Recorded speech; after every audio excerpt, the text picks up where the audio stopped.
So here's the problem. Many people are satisfied with being mediocre, common, ordinary. They don't want to stand out. Just a little bit to get by. And here's my problem about being common. I got several reasons. I'm going to move on. I might not even get to finish this today, Deacon, but I got a couple of problems with being common. First of all, I found out that when you're common, people tend to treat you like you see yourself.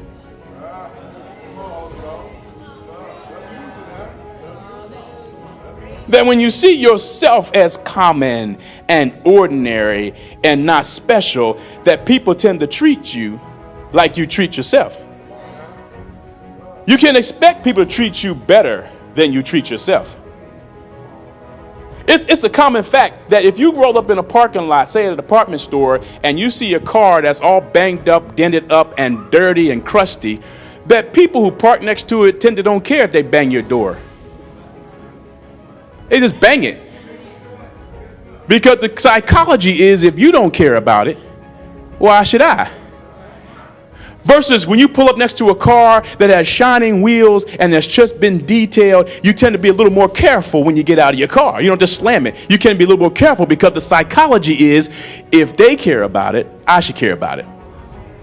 So my question to some people that are comfortable being common is, sometimes people treat you the way you think about yourself. You got to stop looking for people to treat you better than you treat yourself. Ladies,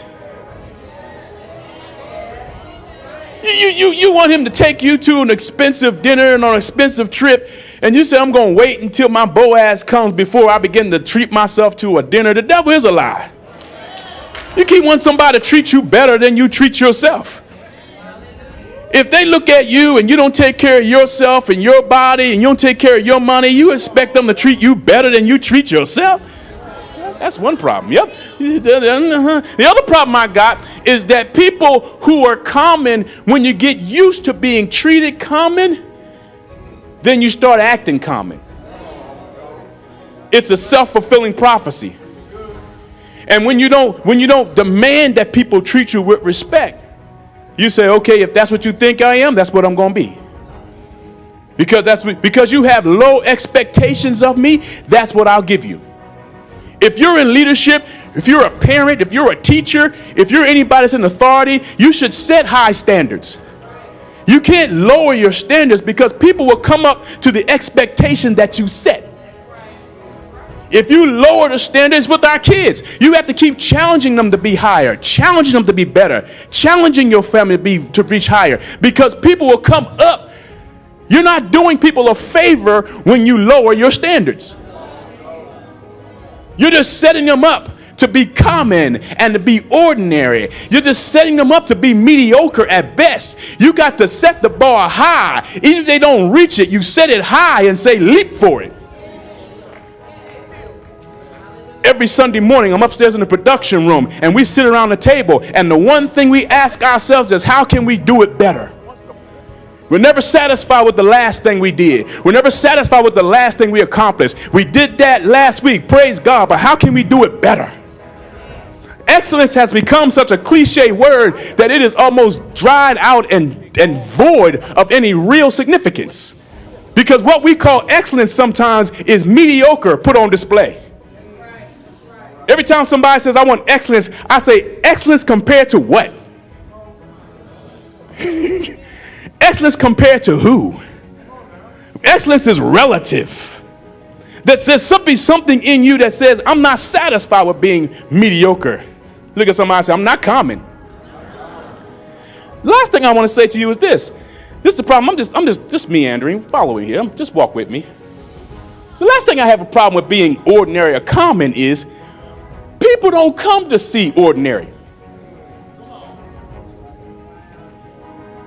People come to see extraordinary.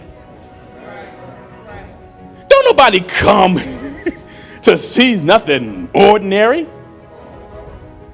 Will you expect the same thing all the time? Jesus said this about John the Baptist at his eulogy. He said, what did you come out here in the wilderness to see?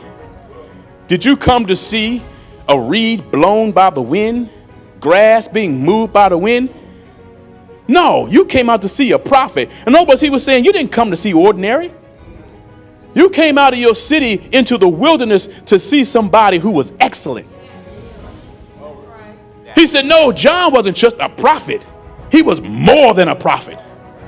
In other words, people don't come out to see ordinary. They come to see extraordinary. Don't nobody marry nobody that's common. They want something rare. Don't nobody want. Well, y'all got tight. Someone want them common, had, passed around, male or female. He wants something rare, set aside, special, that everybody ain't.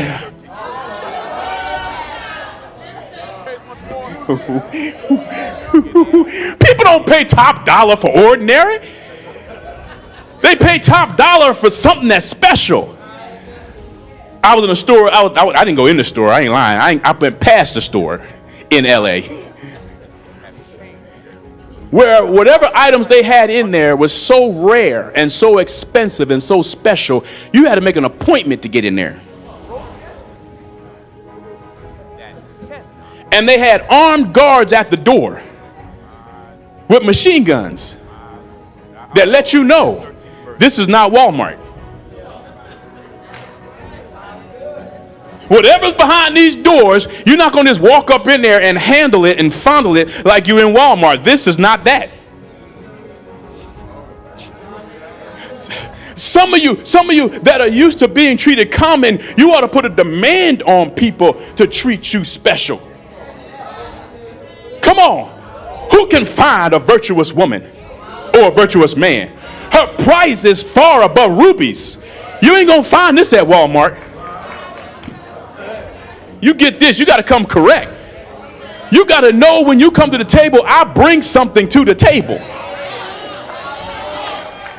And if they're not treating you like you're supposed to be treated, you got to have enough self-respect to get up from the table and excuse yourself out of the situation.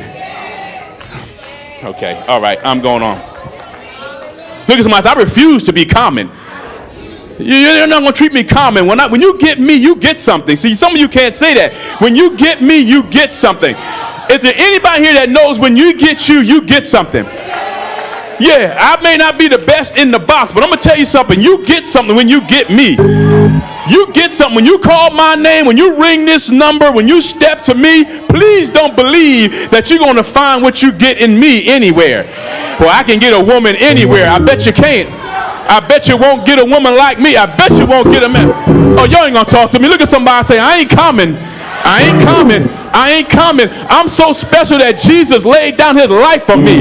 I'm so special that he came all the way from heaven and shed his blood for me.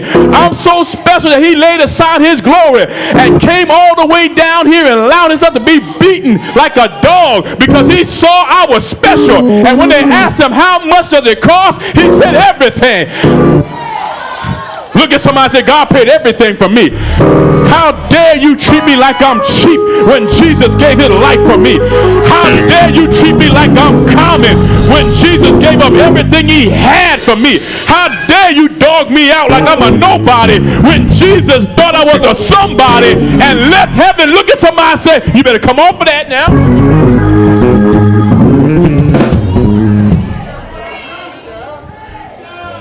Yeah, look at somebody and say, level up, level up, level up. Act like you got some sense in here. Act like you know what you're doing in here. Don't